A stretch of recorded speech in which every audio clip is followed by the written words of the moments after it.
Bonjour. Aujourd'hui, ce que je propose de faire, c'est un petit questionnaire sur les actions de groupe.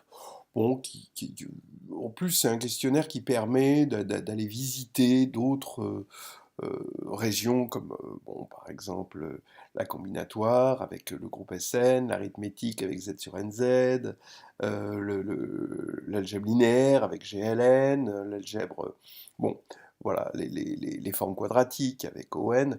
Donc les actions de groupe constituent un élément qui n'est pas difficile en soi, vous allez voir, mais extrêmement transverse. Et pour les révisions, c'est une bonne chose. Pour l'agrégation, pour l'année de l'agrégation, il me semble que les actions de groupe constituent un point de vue très utile pour les révisions. Alors, donc, le but du jeu, hein, c'est on a des actions, et puis bah, faut décrire le maximum de choses sur l'action, de choses intéressantes sur l'action qui est présentée. Donc chaque page sera une action. Donc quoi? Bon, orbite, décrire les orbites, les stabilisateurs d'un élément dans l'orbite, quel est le noyau de l'action, voilà, des choses comme ça. Alors, on commence, on va dire, par l'action des actions, quoi. C'est Sn sur l'ensemble des éléments de 1 à n. Voilà, qu'est-ce que vous pouvez dire dessus? Donc, l'action, c'est ce qu'on appelle l'action naturelle, c'est-à-dire, on a un élément G de Sn, I de 1 à n, et bah, on va faire simplement G de I, hein, voilà. L'action est transitive, fidèle. Alors transitive, évidemment, hein, on prend deux éléments, de 1 à n, et on peut toujours trouver une permutation qui envoie l'un sur l'autre, donc ça c'est transitivité. Fidèle, bah, ça veut dire que si on a un élément G tel que G de I égale I, quel que soit I, bah oui, évidemment, G c'est l'identité. Donc vous voyez qu'en général, ces choses-là ne sont pas difficiles, c'est juste du vocabulaire qu'il faut avoir une fois qu'on a le vocabulaire et qu'on sait le traduire dans les termes de l'action qui nous est donnée, les choses ne sont pas très difficiles. Le stabilisateur de n, bah, finalement, si on stabilise l'élément n, donc je prends un élément, puisque c'est transitif, je peux prendre n'importe quel élément, le groupe sera le même à conjugaison près, hein, ça c'est important, et donc je vais prendre n, et donc le stabilisateur de n, bah, il suffit de permuter. S'il stabilise n, c'est qu'il permute, même peut-être trivialement, hein, mais il laisse stable, en tout cas, les éléments de 1 à n-1. Et sa restriction à l'ensemble de 1 à n-1 bah, va devenir justement une permutation. Et donc on peut identifier le stabilisateur de n avec le groupe des permutations de cet ensemble-là, qui est Sn-1. Alors, vous remarquerez qu'on a bien une bijection entre Sn quotienté par Sn-1, donc c'est l'ensemble des classes.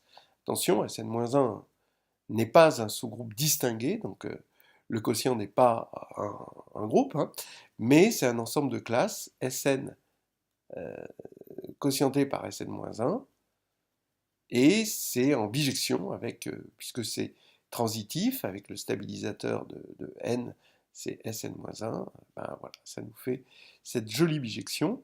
Et vous reconnaissez, si on prend les cardinaux, c'est factoriel n sur factoriel n-1 est égal à n. Et même, on peut montrer, grâce à ça, que le cardinal de Sn, c'est factoriel n par récurrence. L'action de Sn sur l'ensemble des parties a m éléments de 1 à n. Alors, allons-y. Donc, on prend m éléments, comme ça, on en fait une partie, et on fait agir G dessus, ce qui fait bien une partie à m éléments, ça c'est important, parce que les G de IK sont tous distincts, donc ça forme bien une partie à m éléments.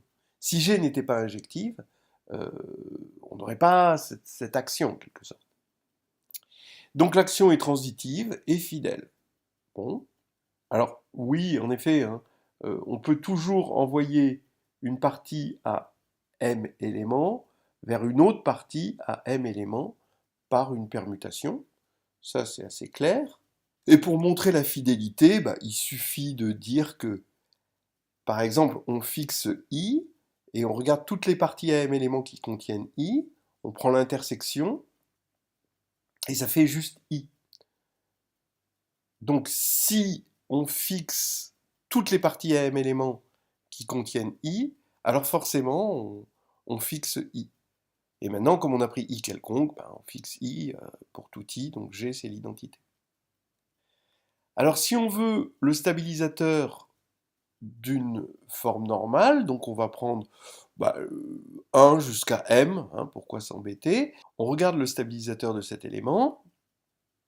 Ben, finalement, il faut stabiliser. Alors attention, ça ne veut pas dire qu'on stabilise tous les éléments de 1 à M, ça veut dire qu'on stabilise globalement la partie. Donc on permute des éléments de 1 à M, mais après c'est pas tout, parce que c'est pas parce qu'on a permuté des éléments de 1 à M que ça va nous donner l'élément de Sn. Il faut aussi permuter le complémentaire. D'accord ? Donc il faut donner une permutation de l'ensemble de 1 à M éléments, et ensuite une autre permutation de l'ensemble à n-m éléments restants. Donc finalement, on peut dire que c'est isomorphe en tant qu'ensemble.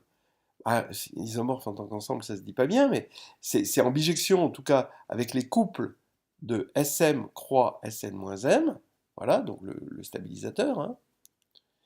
Mais cet ensemble-là, il est muni, pour le produit direct, d'une structure de groupe, et le stabilisateur, c'est facile de voir qu'il est isomorphe à ce groupe-là. Donc maintenant, regardez, quand on prend Sn, on quotiente par le stabilisateur d'un élément, ben, on obtient l'orbite de ceci, c'est-à-dire toutes les parties à m éléments de 1 à n. Voilà. Donc on a une bijection, et on retrouve les nombres binomiaux. Vous retrouvez que le cardinal, ici à droite, c'est factoriel n sur factoriel m fois factoriel n-m. L'action de Sn sur l'ensemble des drapeaux complets de 1n. C'est-à-dire, alors les drapeaux complets, ça va être, on regarde les parties ici qui s'emboîtent, et on appelle IK une de ces parties, donc c'est des n-uplets de parties qui s'emboîtent, donc ça c'est déjà des drapeaux en quelque sorte, et IK, hein, et de cardinal K. Qu'est-ce qui se passe ? On a une action naturelle, encore une fois, hein, comme ceci. L'action est simplement transitive. Ça, c'est vraiment intéressant. C'est-à-dire qu'en fait, si... Bon, d'abord, c'est transitif, c'est-à-dire que, I1, il va y avoir qu'un seul élément, on peut l'envoyer sur un I'1 en envoyant l'élément vers l'autre élément.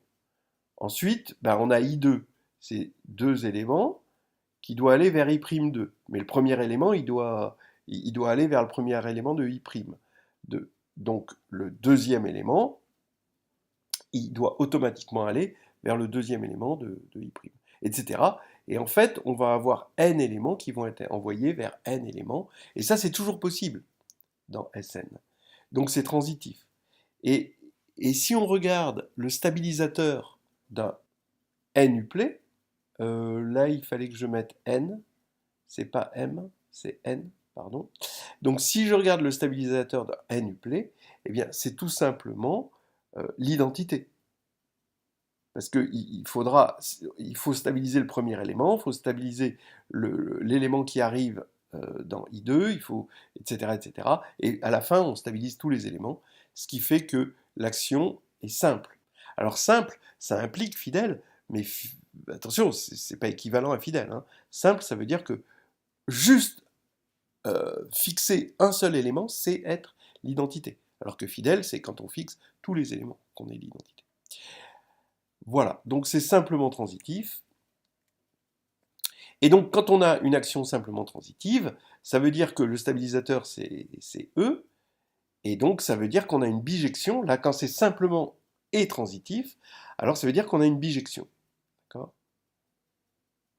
Donc Sn est en bijection avec l'ensemble des drapeaux complets de 1 à n. Parce que Sn quotienté par l'identité, donc Sn finalement, est en bijection avec l'orbite, et comme c'est transitif, bah, c'est tous les drapeaux complets. Voilà. Donc des drapeaux complets, bah, il y en a factoriel n forcément. Alors, action de Sn sur l'ensemble des muplets, ici, de parties 2 à 2 disjointes, avec la réunion de toutes ces parties, c'est de 1 à n. Alors les parties, elles sont non vides. Donc ça ressemble à des partitions de l'ensemble de 1 à n, mais c'est ordonné, donc c'est des muplets, alors que des partitions, c'est plutôt vu comme des ensembles, hein. C'est non ordonné. Avec, et en plus ici, on a une contrainte, c'est qu'on a fixé une partition lambda k de n, donc les lambda k sont des entiers naturels non nuls, tels que la somme des lambda k est égale à n. Et donc le cardinal de ik doit être égal à lambda k. Voilà. Alors bien sûr, toujours pareil, on a l'action naturelle. On a toujours une action, sauf quand même, faut quand même vérifier qu'on a bien une action, c'est-à-dire dire quand même que si ik est de cardinal lambda k, bah, g de ik est aussi de cardinal lambda k. Et ça vient du fait que g est injective. Et si les i sont 2 à 2 disjointes, et ben les g de i sont aussi 2 à 2 disjoints. C'est toujours l'injectivité de G. Voilà. Donc, et puis si la réunion, voilà aussi pareil, la réunion des GIK, ça fait bien un N, ça c'est plutôt la surjectivité de G. Vous voyez, il y a quand même des choses à dire. Souvent dans les actions, on vérifie les axiomes A1 et A2, les axiomes, les deux axiomes finalement de l'action, mais il faut vérifier aussi, surtout, que c'est bien défini. Bon, l'action est transitive. Alors l'action est transitive, ben oui, quand on prend deux parties, deux muplets de parties, on peut renvoyer l'un sur l'autre, parce que, bah, voilà quoi, à chaque fois qu'on a IK, bah, on peut se débrouiller pour l'envoyer sur IK', puisqu'il a le même cardinal. Voilà. Et maintenant, bah, on considère un élément de forme normale. Ici, on va prendre finalement, bah oui, pour le premier, on va prendre de 1 à lambda 1. Pour le second, pour I2, on va prendre de lambda 1 plus 1 jusqu'à lambda 1 plus lambda 2, etc. etc. Et comme ça, c'est vraiment la partition naturelle donnée par les lambda k des éléments de 1 à n. Et on va regarder son stabilisateur. Eh bien, on se convainc que pour stabiliser toutes ces parties, faut une permutation Sn qui stabilise chaque ik0, et ça va être comme groupe isomorphe au produit des permutations de lambda k éléments, puisque là-dedans il y a lambda k éléments. Donc le cardinal, c'est factoriel n sur le produit des factoriels lambda k. Et donc le nombre de telles parties, ça va être ce qu'on appelle le nombre multinomial. Vous pouvez regarder par exemple cette action, on la retrouve dans le collier de perles version Ketran que vous pouvez trouver en vidéo, faite par Patrick Sam.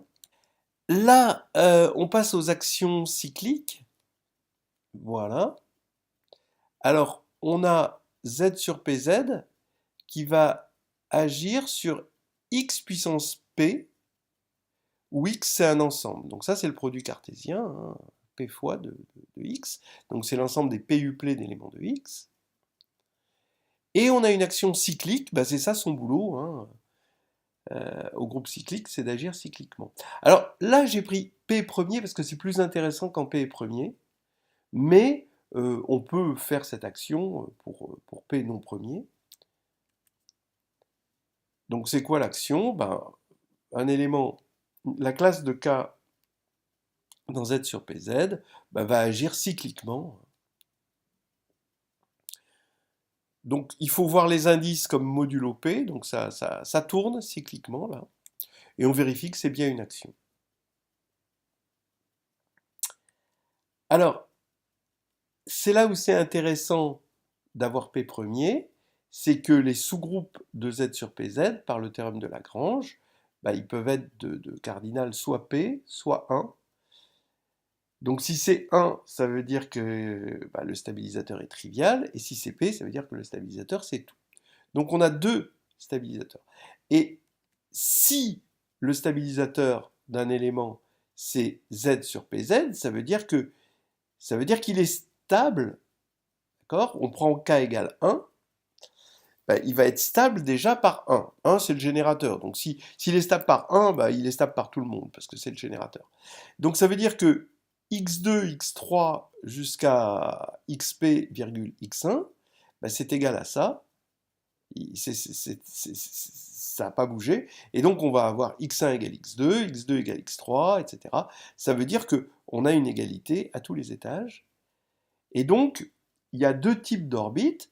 Il y a les orbites singleton, où tous les éléments sont égaux, et il y a les orbites non singleton, qui ont pour stabilisateur le groupe trivial.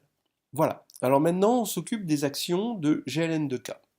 Alors d'abord, GLN de K, il agit sur l'espace Kn. Bon, ça, de la même manière que Sn, agit sur l'ensemble de 1 n. C'est sur sa carte d'identité, c'est la base, quoi. Hein, voilà. C'est ce pourquoi il a été construit. Alors il agit, attention, linéairement. Il y a une petite finesse par rapport à Sn qui agit brutalement. Hein. Alors donc l'action, c'est tout simple, c'est l'action naturelle. Et là, il y a deux orbites. Il se trouve que le linéaire privilégie le vecteur nul. C'est pas comme l'affine. L'affine, l'action sur du groupe affine sur l'espace affine, il n'y a qu'une seule orbite. Hein. Mais là, il y a deux orbites. C'est le vecteur nul, qui lui est toujours envoyé sur le vecteur nul, donc c'est une orbite singleton, et le complémentaire, donc les vecteurs non nuls, qui peuvent être envoyés l'un sur l'autre, c'est-à-dire que quand on a deux vecteurs non nuls, on peut toujours avoir un élément du groupe linéaire qui envoie l'un sur l'autre. Maintenant, dans ce complémentaire-là, parmi les vecteurs non nuls, on va en choisir un qu'on aime bien, c'est le vecteur E1 de la base canonique. Dans Kn, on va prendre E1, voilà, et on va regarder son stabilisateur.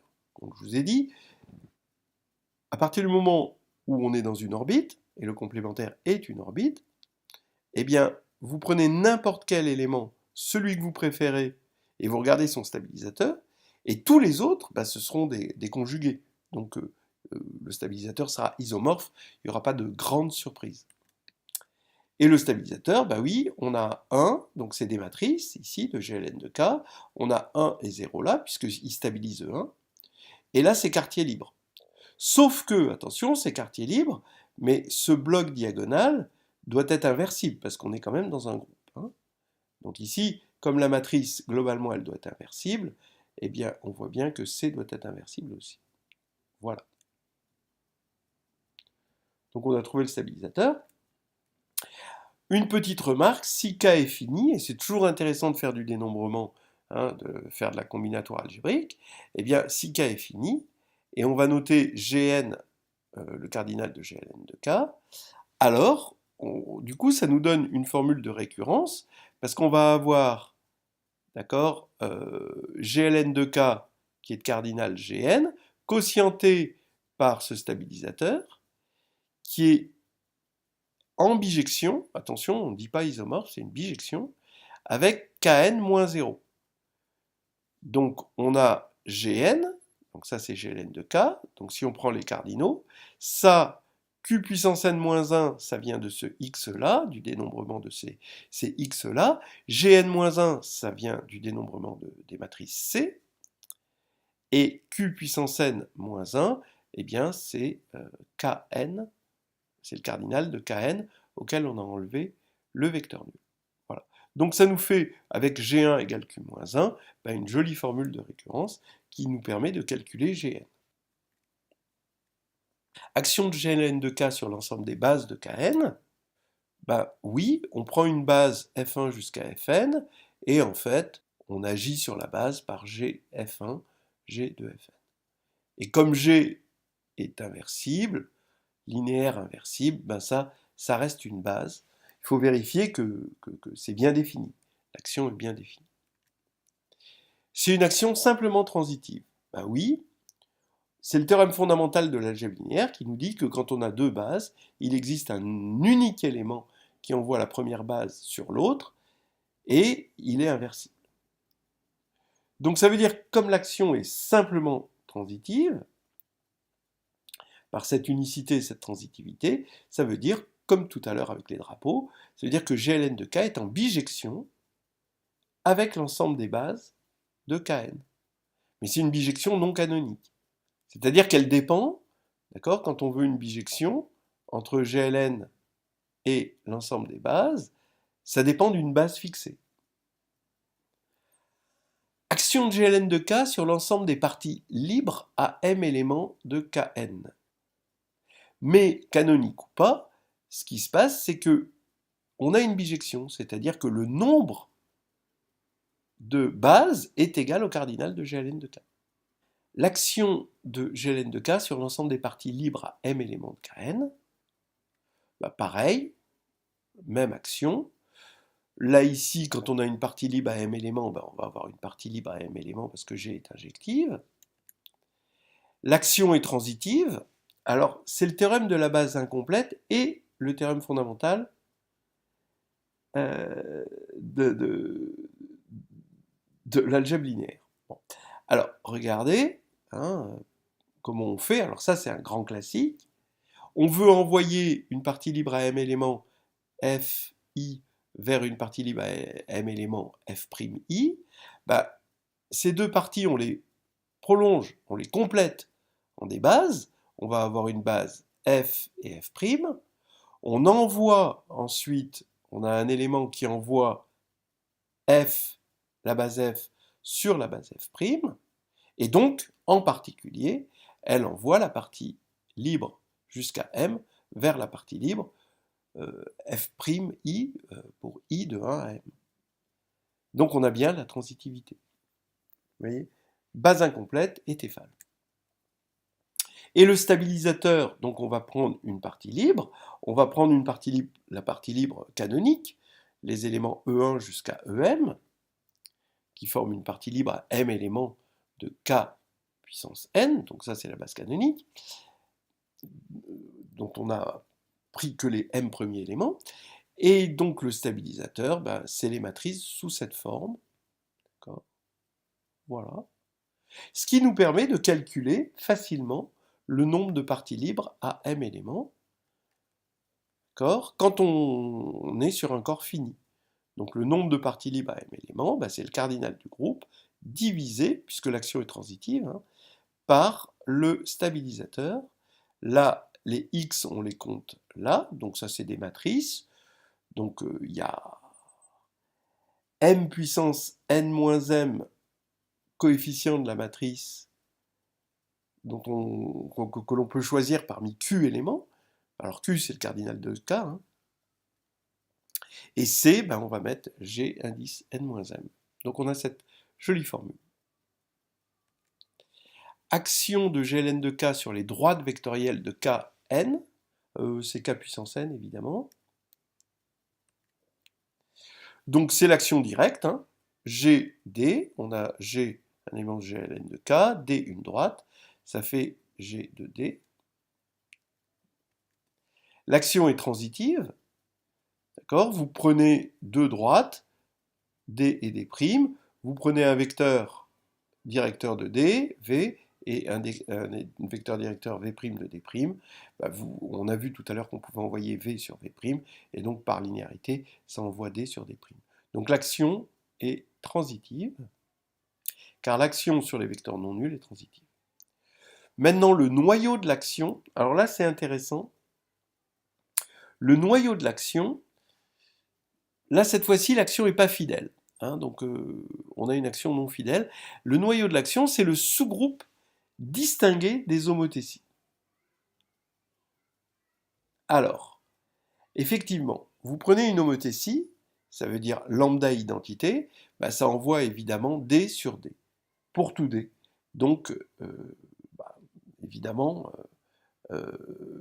c'est dans le noyau. Donc le sous-groupe des homothéties est dans le noyau. Maintenant, réciproquement, alors c'est dans Nouvelles histoires hédonistes de groupe et de géométrie, proposition 446, on va le voir tout de suite. Alors regardez, il faut montrer que si G laisse fixe toute droite, d'accord, c'est ça le noyau de l'action, donc G est une homothétie. Alors ce qu'on a, c'est que pour tout couple de vecteurs, on a G de V qui est proportionnel à V. D'accord? Puisque la droite engendrée par V, elle est invariante. Mais si vous voulez, quand on va prendre un vecteur V et un autre vecteur non nul, hein, évidemment, hein, W, je vais avoir une constante de proportionnalité qui, a priori, est différente. On va montrer qu'a posteriori, c'est égal. Alors déjà, si V et W sont collinéaires, bah, le fait qu'ils soient non nuls, ça va impliquer que lambda égale mu. Ça, c'est facile, hein, d'accord, puisque W est égal à K fois V, quand on va écrire W égale K fois V, ah, ici c'est un W, oh, il y a une typo, là ici il faut mettre W, donc on tombe donc facilement sur mu KV est égal à lambda KV. Et en disant que V est non nul et K est non nul, ça fait lambda égale mu. Donc on a gagné quand V et W sont collinaires. S'ils ne sont pas collinaires, alors regardez, on va partir de G de V plus W. Bah, on sait par hypothèse que c'est égal à nu fois V plus W. D'accord? Parce que G stabilise la droite engendrée par V plus W. Mais nu fois V plus W, c'est nu V plus nu W. Et puis d'autre part, là maintenant je vais à gauche, ça c'est par linéarité, c'est ça. Et là, d'après les formules qu'on avait ici, c'est ça. D'accord? On oublie la typo et ça nous fait ça. Donc maintenant, comme ils sont libres, bah, ça fait lambda égale nu et mu égale nu. Ce qui fait que lambda égale mu. Voilà. On a bien montré que le noyau, c'était le sous-groupe finalement distingué, puisque c'est un noyau, des homothéties. Alors maintenant, si D, c'est la droite portée par E1, on va prendre, donc, puisque c'est transitif, on va prendre une droite particulière, la droite D est portée par E1, bah, son stabilisateur, c'est cet ensemble-là. Donc ici, on n'a plus besoin de mettre un 1 ici, donc on peut mettre n'importe quel élément, mais évidemment non nul. Et là, ça veut dire que hein, E1 est envoyé sur A fois E1. Voilà. Et ici, on a X, ici on a C, voilà, et C doit être forcément inversible, hein, de la même manière que A doit être non nul. Ça nous donne d'ailleurs une jolie formule. Donc quand on va prendre la transitivité, on va la traduire en disant que GLN de K quotienté par le stabilisateur, c'est en bijection avec l'ensemble des droites. Et bien l'ensemble des droites, ça va être de cardinal ceci, quand on est sur un corps fini. Quand on fait le calcul, on va tomber sur ça. Voilà. Et ça, c'est le nombre de droites. C'est un petit peu normal, parce que c'est Qn-1 sur Q-1. C'est la formule de la série géométrique. Et c'est normal parce que des vecteurs, finalement, des vecteurs directeurs de droite, il y en a Q puissance n moins 1, parce qu'il faut enlever le vecteur nul, et il faut diviser pour une droite, il faut regarder combien elle a de vecteurs directeurs, elle en a Q moins 1, et donc c'est normal que la formule sur laquelle on tombe, c'est la série géométrique, parce que c'est q puissance n moins 1 sur q moins 1. Action de GLN de K sur la grassmannienne des sous-espaces vectoriels de dimension m de Kn. Donc là, maintenant, c'est plus des droites, c'est des espaces vectoriels de dimension, des sous-espaces de dimension m. Donc vous voyez bien que c'est très analogue avec ce qu'on faisait tout à l'heure sur l'action du groupe Sn, où on agissait d'abord sur des éléments et ensuite sur des parties à m éléments. Donc l'action, c'est encore l'action directe. L'action est transitive, encore une fois, base incomplète plus Théphale. Donc qu'est-ce qu'on fait? On veut envoyer un sous-espace F vers un sous-espace F'. On prend une base de ce sous-espace F, une base de ce sous-espace F'. On les complète en une base de E, toutes les deux, et on va avoir une base petit f et petit f' de E. On a un G qui va envoyer la première base vers l'autre base par le Théphale. Donc vous voyez qu'on a fait base incomplète plus Théphale. Et évidemment, ça va envoyer, G va envoyer F sur F'. Alors le noyau de l'action, c'est le sous-groupe distingué encore des homothéties. Pourquoi? C'est simple, parce que si on fixe, supposons qu'on fixe tous les sous-espaces vectoriels de dimension m, alors on fixe toutes les droites. Pourquoi? Parce qu'une droite peut toujours être vue comme intersection de sous-espaces vectoriels de dimension m. Oui, on regarde l'ensemble des sous-espaces vectoriels de dimension m qui la contiennent, il est non vide, et l'intersection, on vérifie que c'est exactement cette droite. Donc, en gros, si on stabilise tous les sous-espaces vectoriels de dimension m, on stabilise forcément toutes les droites, et donc on a vu que c'était les homothéties. Donc c'est un petit peu plus difficile, pour essayer de le faire. Le lemme clé, c'est de démontrer qu'une droite est intersection de sous-espaces de dimension m. Donc maintenant, si F est le sous-espace engendré par les m premiers éléments de la base canonique, et ben voilà le stabilisateur. Ce qui va faire que le cardinal, donc on peut calculer combien il y a de sous-espaces quand K est fini, de cardinal Q, combien il y a de sous-espaces de dimension m dans Kn, eh bien, puisque l'action est transitive, c'est une seule orbite, donc on a Gn, le groupe, quotienté par le stabilisateur. Là, on a petit g indice m, donc là c'était Gn, et là c'est Gm, Gn-m, et là Q puissance Mn-n. Voilà. Et on l'appelle le nombre binomial quantique, on le note comme ceci. L'action de GLN de K sur l'ensemble des drapeaux complets de Kn, alors maintenant, c'est comme pour les parties, on fait exactement pareil, tout ce qu'on avait fait sur Sn.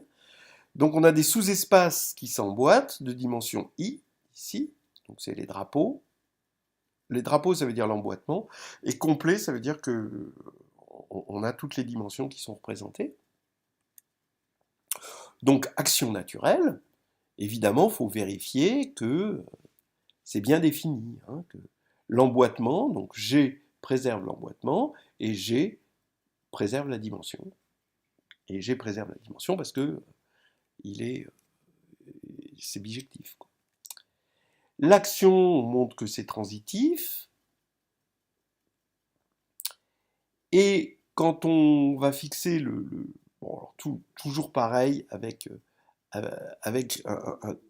comment dire, une espèce de Théphale à répétition, un théorème de base incomplète à répétition qu'on fait à chaque fois. On fait un théorème de base incomplète à chaque fois qu'on passe de EI à EI plus 1, et on va obtenir, si vous voulez, une base de E qui va être compatible avec le drapeau.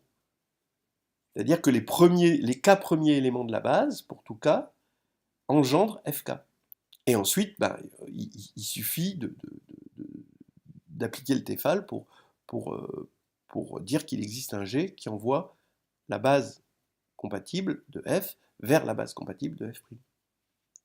Donc on va avoir une action transitive, et on fixe un drapeau, et on vérifie que stabiliser, donc on regarde le drapeau canonique, donc la première droite, elle est engendrée par E1, le plan ensuite il est engendré par E1, E2, voilà, le sous-espace F3 ça va être engendré par E1, E2, E3, etc. Et donc il faut stabiliser la droite engendrée par E1, d'accord, stabiliser le plan engendré par E1, E2, etc. Et on veut stabiliser tout ça, et c'est exactement les matrices triangulaires supérieures. Alors bien sûr, on a des éléments non nuls sur la diagonale, parce qu'il faut être dans GLN de K, mais le reste, c'est quartier libre. Donc ici, ça veut dire que le cardinal des drapeaux, de l'ensemble des drapeaux complets, ça va être Gn, parce que l'action est transitive. Donc là, on va avoir les n éléments diagonaux non nuls, q-1 puissance n, donc j'enlève 1 parce qu'il ne faut pas prendre 0. Et ensuite, je vais avoir tout le triangle strictement au-dessus de la diagonale. Il y a n-1 sur 2 éléments, et je choisis q à chaque fois. Et quand on fait le calcul, on tombe sur un espèce de factoriel quantique. Vous voyez, ça ressemble à un factoriel. Si q égale 1, vous voyez qu'ici vous avez n, facteur de n-1 jusqu'à 2. Alors maintenant, une action sur un espace de matrice. Donc c'est sur les matrices rectangulaires, voilà, de taille Mn. Et on a GLM de K, croix GLN de K, donc il faut bien comprendre ça comme un groupe, donc la multiplication elle se fait terme à terme, et qui agit sur les matrices rectangulaires. Voilà. Alors comment ça agit, etc. Voilà. Donc l'action c'est celle-ci, ça s'appelle l'action de Steinitz. Alors on peut se demander pourquoi on multiplie par P à gauche et par Q moins 1 à droite. Alors c'est important ce moins 1 pour que ce soit vraiment une action. Sinon, bon, c'est pas une action. Alors si on peut se passer du fait que c'est une action, c'est pas grave. Mais si on met pas le moins 1, là c'est pas une action. Alors regardez, vous avez, bon, alors évidemment, l'axiome 1, il est toujours valable. Si vous mettez l'identité, qui est l'élément neutre ici, eh bien, vous aurez ici A, donc ça va agir trivialement. Mais maintenant, pour l'axiome 2, on a PQ, et on prend P'Q'.A, il faut montrer à la fin que c'est PQ fois une espèce de pseudo-associativité, si vous voulez. Donc allons-y. Là, ici, ça va être P'Aq'-1, et là, on va avoir P, ceci, Q-1. Alors maintenant, on utilise à l'envie l'associativité, on va avoir PP', et là, on va avoir Q'-1, Q-1. Mais Q'-1, Q-1, c'est QQ'-1. Voilà. Bon, alors du coup, on voit que c'est exactement l'action de PP', sur A, d'après ça. Et ça, c'est la définition de la multiplication, là-dedans, terme à terme, comme je vous disais. Voilà. Donc là, pour une fois, on vérifie l'axiome. Pour les autres, je ne l'ai pas fait, parce que c'était un peu trivial. C'était, on va dire, tautologique. Action de Steinitz, et les orbites sont paramétrées par le rang. Parce que deux matrices sont dans la même orbite, si et seulement si elles sont équivalentes. Attention, pas confondre avec semblables. Donc si et seulement si elles sont équivalentes, et on sait, théorème, elles sont équivalentes si et seulement si elles ont même rang. Ce qui fait que, comme une matrice comme ceci, elle a au maximum, on va dire, imaginons que M soit plus petit que N, on va supposer que c'est M qui est plus petit que N, donc au maximum son rang, donc il va se balader entre 0 et M. Et donc combien il y a d'orbites? M plus 1. Et si c'est N le plus petit, c'est N plus 1. Alors pour le stabilisateur, c'est un peu compliqué, il faut prendre une matrice de forme normale.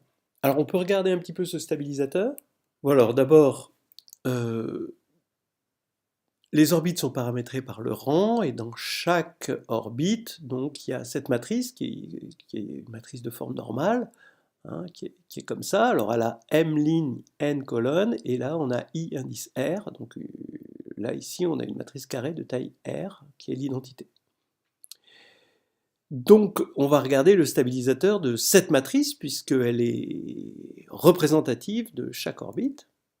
Et donc on va regarder quand est-ce que cette matrice est stabilisée, d'accord, par PQ. Il faut chercher P et Q tel qu'on a ça. Et bon, alors bien sûr, on passe Q de l'autre côté, ça c'est important. On écrit P sous cette forme et Q sous cette forme.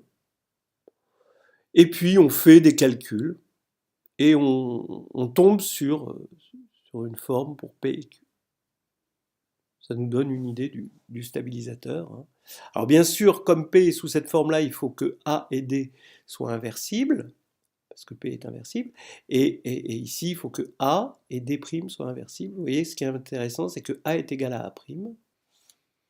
Voilà le stabilisateur, hein. On revient. Alors, action de GLN de K par conjugaison, maintenant sur les matrices diagonalisables. Alors, bien sûr, vous avez la formule de conjugaison, mais on conjugue, donc on vérifie évidemment les axiomes A1 et A2, hein, comme tout à l'heure, mais c'est pas que par conjugaison sur les matrices, c'est sur les matrices diagonalisables. Donc il faut vérifier que c'est bien défini, c'est-à-dire que quand on conjugue une matrice diagonalisable, bah, elle reste PA, P-1, bah, reste diagonalisable. Donc si A est diagonalisable, ça veut dire qu'elle est semblable à une matrice diagonale, donc PA, P-1 est aussi semblable à une matrice diagonalisable, donc elle est diagonalisable aussi. Donc ça passe bien, d'accord, c'est bien défini. Deux matrices sont conjuguées si et seulement si elles ont même polynôme caractéristique. Bah oui, deux matrices diagonalisables, d'accord, hein, bien sûr, hein, je ne parle pas de deux matrices diagonalisables, elles sont conjuguées, bah oui, elles sont semblables, si et seulement si elles ont même polynôme caractéristique.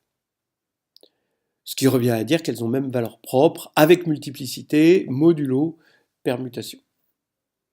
Alors ça, c'est clair, hein, parce que la matrice diagonale en question, qui va être, qui va être semblable, ça va être à ordre près la diagonale des valeurs propres avec multiplicité.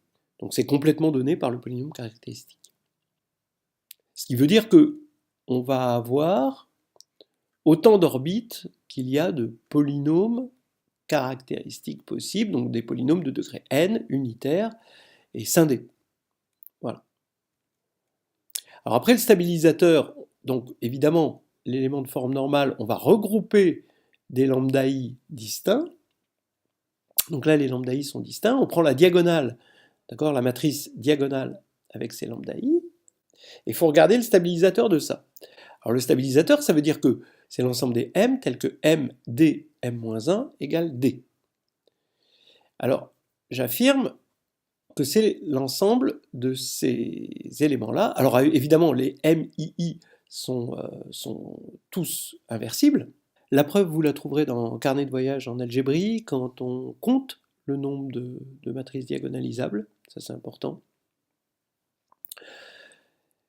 Et bon, je vous donne Bon, alors évidemment, une matrice comme ça, elle commute avec D, d'accord, par le calcul par bloc. Et réciproquement, donc vous voyez bien, si M d m-1 égale d, ça veut dire que m d égale dm. Et quand on va faire le calcul par bloc, à la place des zéros, on imagine qu'il y a des mij, d'accord, pour j, i et j de 1 à m, petit m. Alors, quand on va écrire ça, là, la multiplication à droite par d, ça revient à multiplier par les lambda j, et la multiplication à gauche, left ligne, hein, ça revient à multiplier par les lambda i. Donc on a ça, et comme lambda i, on les a pris tous distincts, les lambda i ici, et bien ça implique que mij égale 0. Donc on a bien cette forme-là, on n'a que les diagonales qui survivent. Donc dès que i est différent de j, ça s'annule, donc on retombe bien là-dessus. Action de GLN de K sur les matrices symétriques réelles définies positives. Alors là, cette fois-ci, c'est quelle action? C'est l'action par congruence, évidemment. Il n'y a pas d'action de GLN, en tout cas. De ON, oui, hein, par conjugaison, mais pas de GLN. Donc quand on prend une matrice symétrique positive, ça veut dire qu'on lui a associé une forme quadratique dans une base, a priori la base canonique, qui est définie positive. Quand on va écrire PSP transposé, eh bien on va avoir encore une matrice qui est définie on a juste changé de base, mais la forme quadratique est la même, donc elle est toujours définie positive. Et puis c'est bien une action, ça vérifie les bons axiomes, parce que, toujours pareil, quand on fait PQ transposé, ça fait Q transposé fois P transposé. Exactement comme pour l'inversion, ce qu'on a vu tout à l'heure. Donc c'est une action transitive. Alors pourquoi? Parce que quand on a une matrice symétrique réelle définie positive, on peut faire un changement de base, ça correspond à une forme quadratique définie positive, et donc on a une base orthonormée. Une base orthonormée, ça veut dire que dans cette base, la nouvelle matrice, c'est l'identité. Et donc toutes les matrices symétriques réelles définies positives sont congruentes finalement à l'identité, puisque on obtient la matrice identité dans une autre base. Et donc, finalement, donc c'est Gram-Schmidt, hein, et donc finalement elles sont congruentes entre elles, puisqu'elles sont congruentes à une matrice commune, qu'est l'identité. On peut le dire aussi par le Sylvester, hein, si on veut, parce que c'est la signature d'une matrice symétrique réelle définie positive, c'est N0. Ok, stabilisateur de IN, donc du coup, il y a un élément de forme normale dans l'orbite, c'est l'identité, et donc on veut savoir quels sont les P dans GLN de K, tels que P transposé est égal à IN. Ou si vous voulez, le stabilisateur de IN, c'est P IN P transposé égale IN. Mais le IN, ici, il a disparu. Donc ça, c'est exactement les matrices orthogonales. Le groupe ON. Alors évidemment, le groupe ON, c'est un groupe sympathique parce que ON, il pourrait agir ici, d'accord? Il pourrait agir sur ces matrices, ce serait une sous-action, d'accord? Au lieu de prendre l'action de GL, c'est l'action de O. Et là, dans ce cas-là, ce serait à la fois une action par congruence et par conjugaison, parce que P transposé, c'est P-1. Donc ça fait que GLN de R quotienté par le stabilisateur, c'est exactement l'ensemble des matrices symétriques définies positives. C'est presque le théorème de décomposition polaire, si on pense que le théorème de décomposition polaire, il dit que GLN de R est en bijection avec ON croix SN++. Mais c'est pas ça. On ne peut pas passer de l'un à l'autre. C'est pas équivalent. Mais voilà, ça donne une idée de la décomposition polaire. Action de GLN sur les matrices symétriques réelles. Alors là, c'est beaucoup plus général. Les orbites sont en bijection avec l'ensemble des matrices de Sylvester. Donc ça, voilà, théorème de Sylvester, c'est que une matrice symétrique réelle est forcément congruente. Donc alors c'est toujours la même, d'accord, on n'a pas précisé, mais c'est toujours la même action de congruence. Mais les orbites, elles sont en bijection, c'est-à-dire que toute matrice symétrique réelle est congrue à une matrice de ce type-là, et une seule matrice de ce type. Voilà. Donc, il y a autant d'orbites que de matrices de ce type-là. Donc, alors ça veut dire qu'il faut mettre des 1, un certain nombre de 1, un certain nombre de moins 1, un certain nombre de 0. Et en fait, on va compter qu'il y en a n plus 1, facteur de n plus 2 sur 2. De matrices comme ça. Donc finalement, ça veut dire qu'il y a autant d'orbites. Pour n égale 1, par exemple, vous allez avoir 3 orbites. 3 orbites, oui, pour n égale 1, vous allez avoir 1, 0 et moins 1. Vous avez 3 orbites. Celle de la matrice 1, celle de la matrice 0 et celle de la matrice moins 1. Le stabilisateur, alors je ne mets pas de 0 ici, je vais regarder juste parmi celles-là les matrices de Sylvester qui sont non dégénérées. Et le stabilisateur, je vais mettre P ici et Q moins 1 là. C'est par définition, c'est juste une définition, c'est le groupe OPQ. Alors si vous voulez en savoir plus sur le groupe OPQ, je vous conseille de regarder le chapitre 6, 5 et 6 de Nouvelle Histoire hédoniste de groupes et de géométrie. Action de ON de R sur l'ensemble des bases orthonormées de Rn. Oui, alors ON de R, c'est une action simplement transitive par le théorème fondamental de la géométrie euclidienne. C'est-à-dire que, qu'est-ce que vous faites? Vous prenez ON de R, c'est les éléments qui préservent le produit scalaire. Donc ça va changer une base orthonormée en une base qui elle-même est orthonormée, donc on a bien une action. Et maintenant, si on a deux bases orthonormées, il est toujours possible d'envoyer l'une sur l'autre par un élément de GLN de R. Mais comme il envoie une base orthonormée sur une base orthonormée, il est dans ON de R. Et il est unique par le T-fab. Voilà. C'était un peu le théorème fondamental de la géométrie euclidienne. Action de ON de R sur l'ensemble des familles orthonormées.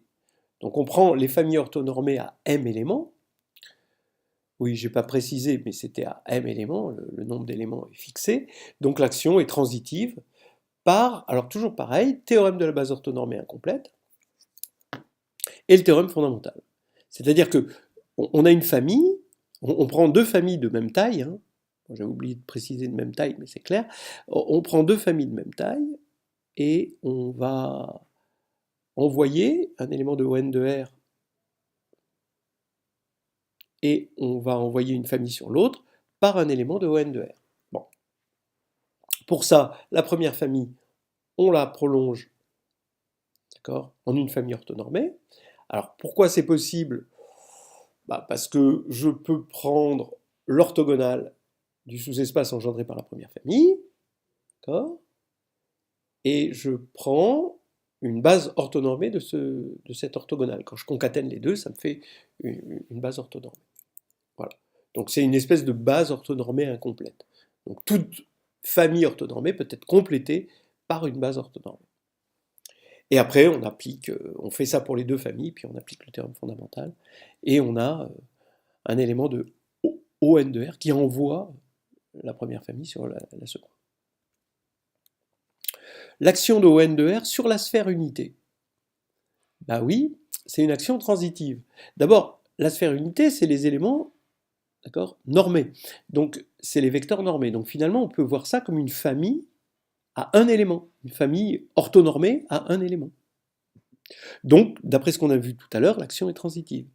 On peut toujours envoyer un élément de norme 1 vers un autre élément de norme 1. Alors, maintenant, on va prendre un élément de forme normale, et ça va être E1. Voilà, le premier vecteur de la base canonique de Rn, et on va regarder le stabilisateur. Alors j'affirme que c'est ça, parce que, en fait, bon, comme il stabilise E1, il y a 1, 0. Là, on a 0, pourquoi? Parce qu'on sait que, comme ici, on est dans ON, eh bien, si un élément stabilise une droite, alors, si un élément de ON stabilise une droite, alors il stabilise aussi son orthogonale. Donc l'orthogonale est stable, c'est pour ça qu'on a un 0 là. Ça, c'est un petit exercice facile et qu'il faut absolument savoir faire. Ici, vous avez C dans ON-1 de K. Pourquoi? Bah oui, parce que comme C stabilise l'hyperplan ici, il stabilise l'hyperplan, l'hyperplan est muni de la structure euclidienne, C respecte aussi la structure euclidienne, puisque qui peut le plus peut le moins. Il respectait déjà la structure euclidienne de l'espace tout entier, donc il la respecte aussi sur l'hyperplan qui est de dimension n-1. Et donc ça, ce groupe-là, vous pouvez l'identifier à ON-1. Et donc ça nous fait que ON quotienté par ON-1 est en bijection avec la sphère unité de Rn. Alors là, attention, la sphère unité de Rn, on la note Sn-1 parce qu'elle est de dimension n-1. Par exemple, le cercle, on le note S1 alors qu'il est dans le plan. L'action de SO2 de R sur l'ensemble des couples de vecteurs de norme 1 du plan. Ok. Alors je prends deux vecteurs de norme 1 du plan, donc il faut les imaginer sur le cercle. Eh bien, SO2 de R, c'est des rotations. Je peux envoyer deux vecteurs vers deux vecteurs s'ils ont le même angle. Hein. même angle orienté. Et si on remplace SO2 par O2, c'est-à-dire on s'autorise à prendre des symétries, alors je peux faire commuter les deux vecteurs par la symétrie par rapport à la bissectrice des deux vecteurs. Et donc l'invariant, ça va être l'angle non orienté. C'est-à-dire on pourra envoyer V1, V2 sur V2, V1. Et donc l'angle, on regarde juste la valeur absolue de l'angle. L'action de E+ sur l'espace affine. Alors, E, c'est l'espace vectoriel associé à l'espace affine. Alors, regardez, c'est U, c'est l'élément de E qui agit sur le point A par A plus U. A plus U, c'est l'unique point B tel que vecteur AB égale U. C'est une action simplement transitive, c'est-à-dire que si U stabilise A, ça veut dire que U, c'est le vecteur AA, donc c'est le vecteur nul. Et transitif. Si vous avez A et B, deux points, vous avez toujours un vecteur U qui envoie A sur B. C'est le vecteur AB. Donc c'est bien simplement transitif. Entre parenthèses, vous avez bien que l'axiome 2 vous dit que A plus U, le tout plus V, c'est égal à A plus U plus V. Et ça, vous pouvez vérifier que c'est la relation de Schall. Alors le groupe affine agit sur les repères affines. Toujours pareil. Quand on va prendre un repère, voilà, A0, A1, AN, et qu'on prend G, un élément du groupe affine, on va trouver ici encore un repère. Bon, encore une fois, l'action est simplement transitive. C'est-à-dire que on prend deux repères, il va exister un unique élément du groupe affine qui va envoyer le premier repère sur le second repère. L'action du groupe affine du plan sur les coniques, on a une conique, on a un élément du groupe affine, et on regarde l'image directe. Et bien ici, on a encore une conique. Ça vient du fait qu'une conique, c'est une équation, c'est l'ensemble des solutions d'une équation de degré 2, homogène de degré 2. Et comme G, c'est une application de degré 1, ça reste de degré 2. Attention, G n'est pas homogène parce que c'est affine. Il y a des termes de degré 0 et des termes de degré 1. Donc pour les coniques non dégénérées, si on doit regarder les orbites, on va avoir trois orbites de coniques non dégénérées, c'est hyperbole, ellipse, parabole. Et action du groupe des isométries du plan euclidien sur les coniques.